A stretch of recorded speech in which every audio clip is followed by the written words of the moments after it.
বাড়িতে বানানো মায়ের হাতের মন্ডার স্বাদ কি কখনো ভোলা যায় বন্ধুরা? এই মন্ডাগুলো আমার মা বানালো। তো কেমন ভাবে বানালো চলুন আপনাদের সাথে শেয়ার করি। তো পুরোটা না শেয়ার করতে পারার জন্য দুঃখিত। তো মা এই মন্ডা বানাতে খুবই ভালো পারে। বাড়িতে একটুখানি ছানা ছিল, তো মা বলল চল তাহলে আমি এগুলো দিয়ে মন্ডা বানিয়ে দিই।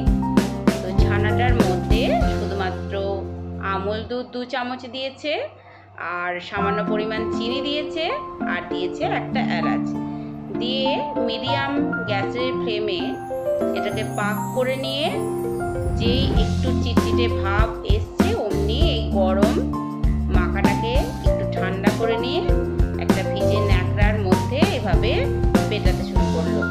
তো আমার তো খুবই ডিফিকাল্ট বা টাফ বলে মনে হয়, কারণ এই গরমটা নিয়ে হাতে করে আবার এটা পেটানো সত্যি, আর পাক করাটা সত্যি আমার কাছে খুব ডিফিকাল্টি লাগে। তো আমার মা অসাধারণ মন্ডা বানাতে পারে। তো আপনারা না খেলে বিশ্বাস করতে পারবেন না, এটা একদম নির্ভেজাল আর বাড়িতে তৈরি, কোনো ভেজাল নেই এতে, খুব সুস্বাদু হয় আর অনেকদিন দেখে খাওয়াও যায়, তাড়াতাড়ি নষ্টও হয়ে যায় না। তো এটা কিভাবে বাঁধতে হয়, একটার পর আর একটা জুড়ে দিয়ে এভাবে করে মন্ডাগুলো বেঁধে নিতে হয়। তো বাঙালিদের বহু পুরনো মিষ্টি এটা।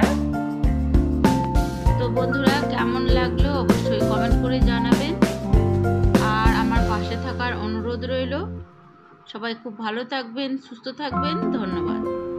আবার দেখা হচ্ছে পরের কোনো ভিডিওতে।